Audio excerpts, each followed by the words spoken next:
اللہ تعالیٰ عز و جل نے ارشاد فرمایا، یقیناً اگر تم شکر کرو گے تو یقیناً ضرور میں تمہیں بڑھاؤں گا۔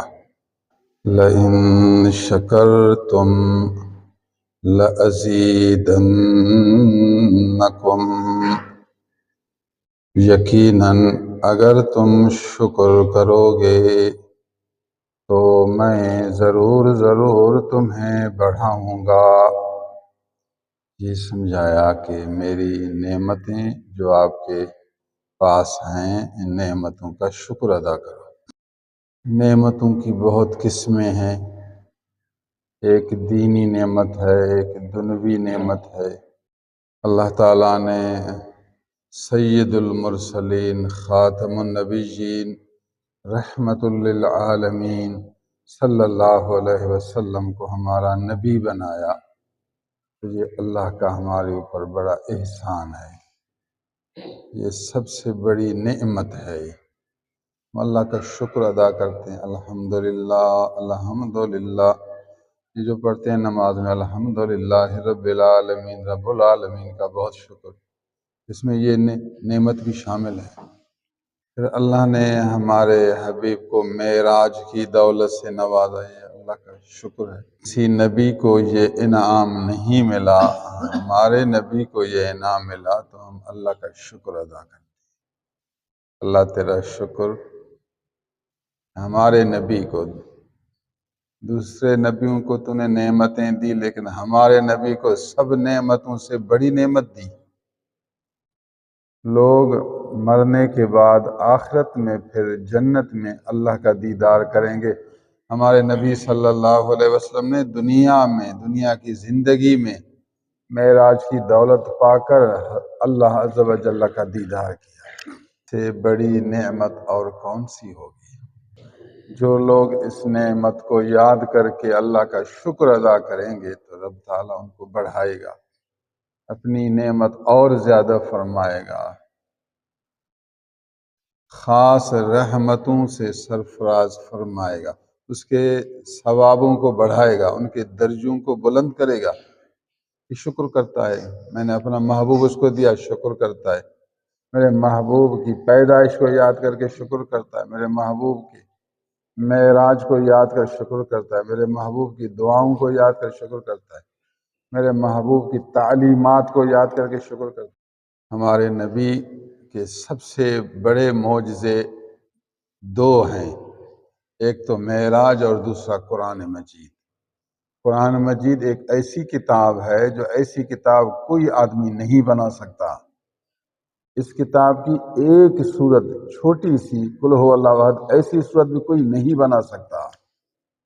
سورت کوثر بہت چھوٹی سورت ہے، اس میں 3 آیتیں ہیں، 3 آیتوں کی ایسی سورت بھی کوئی نہیں بنا سکتا، اور قیامت تک یہ قرآن مجید موجود ہے۔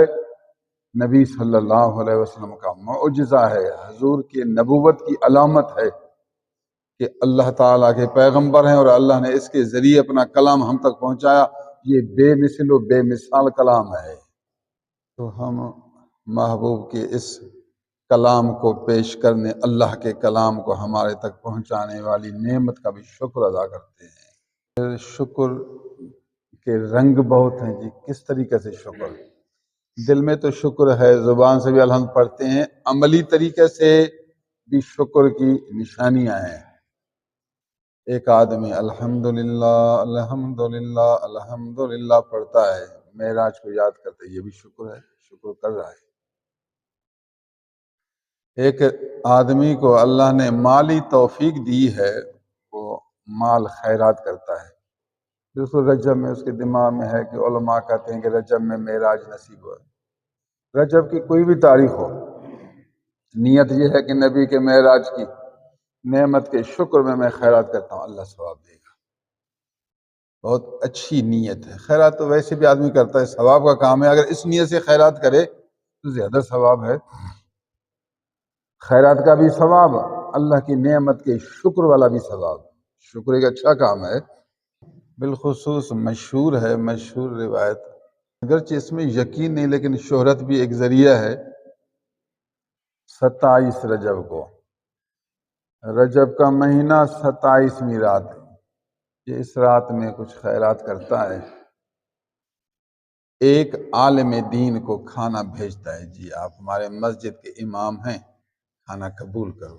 سبحان اللہ، امام بھی نبی کے نائب ہیں، وہ نبی کی باتیں سناتا ہے، اس عالم دین کو 2 روٹیاں سالن پیش کیا، اللہ میں مسکین ہوں، میری طاقت اتنی ہے، قبول فرما، تیری نعمت کا میں شکر ادا کرتے ہوئے یہ ایک روٹی دے رہا ہوں۔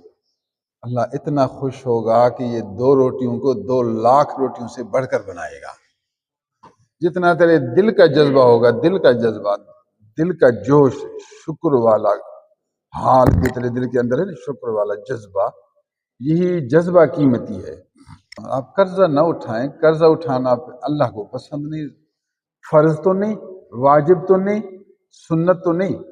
اب دیکھیے اسلام نے یہ درجے نہیں رکھے، انسان کو تکلیف نہ ہو، یہ اچھا کام ہے، مستحب کام ہے، مستحسن کام، محبوب کام ہے، اللہ کو پسندیدہ کام ہے، تو آپ کریں گے تو آپ کا درجہ بلند ہوگا، اللہ خوش ہوگا۔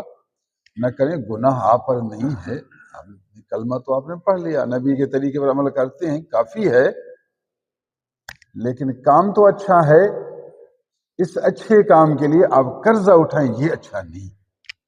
اللہ تعالیٰ نے آپ کو مجبور تو نہیں کیا کہ آپ قرضہ اٹھائیں،